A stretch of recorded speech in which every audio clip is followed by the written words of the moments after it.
welcome to the Telonium Thursdays Whiteboard web series. I'm your host for this week, Alice. Last week we discussed the reliability of VoIP, and this week we'll be discussing whether or not VoIP is a good option for startups. So let's get started.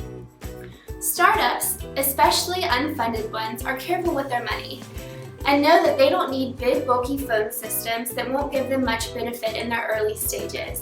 If you have a young business and are wondering what your best options are, we have some advice for you.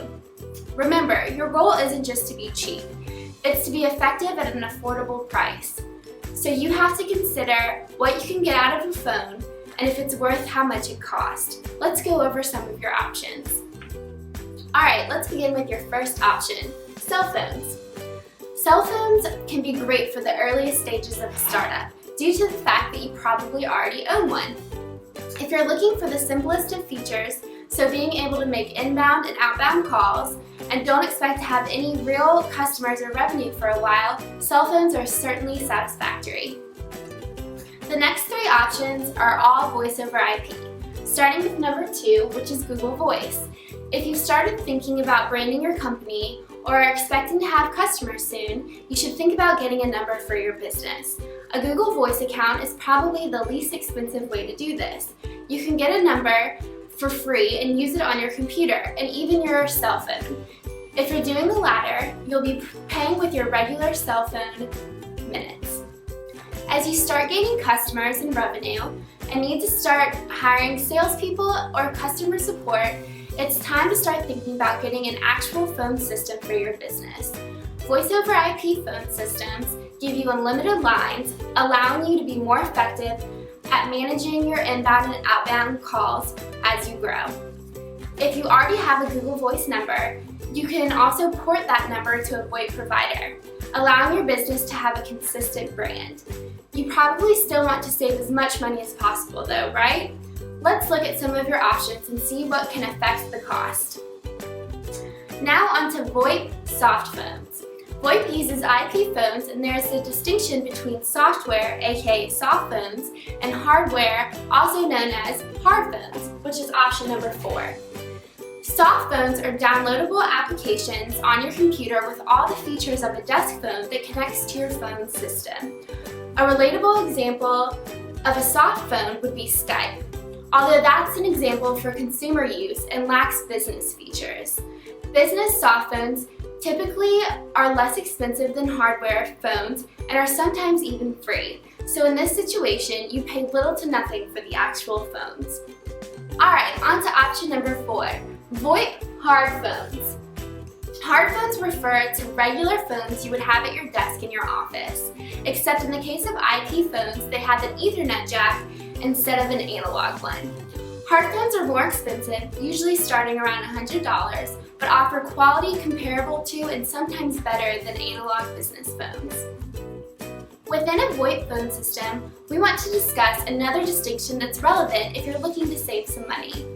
There are 2 types of extensions with Telonium, virtual and regular. Alright, let's start with regular extensions. Regular extensions give you all the functionality of a business phone system, including unlimited local and long distance, unlimited concurrent calls, and a fully featured phone system, all at an affordable price. Next, we have virtual extension. Virtual extensions rely on an external phone, a non-IP phone such as a cell phone or a home phone, and are usually less expensive than regular extensions. This is because virtual extensions allow you to receive unlimited inbound calls, but not make outbound calls.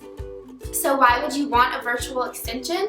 Think of someone that is always on the go, like a real estate agent or an outside sales rep.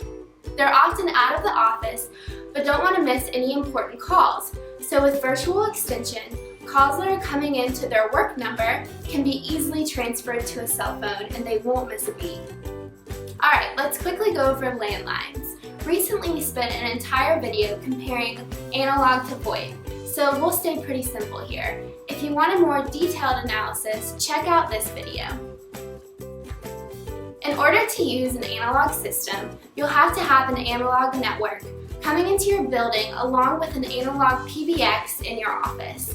Because hosted VoIP systems allow you to use an already existing internet connection to use your phone system, VoIP tends to be cheaper and just as effective, if not more. If you're a large business, it's possible some of the advantages of analog outweigh those of VoIP. But if you're a small to medium-sized business, you'll want to stick with VoIP. Let's return to the question we asked in the beginning. Should startups use VoIP? Absolutely. At the earliest of stages, you can use a cell phone, but there are a wide variety of options in VoIP, from the cheapest at a simple Google Voice number to a more expensive but still affordable regular extension with a hardware IP phone. If you are a small or medium-sized company that's growing, hosted VoIP is cheaper and more effective than analog phone systems. Thanks for watching, and make sure to tune into next week's video. Until then, you can stop by our website, www.telonium.com, or tweet us at Telonium. You can also check out our Pinterest and Instagram, or stop by our Facebook page. Thanks for watching.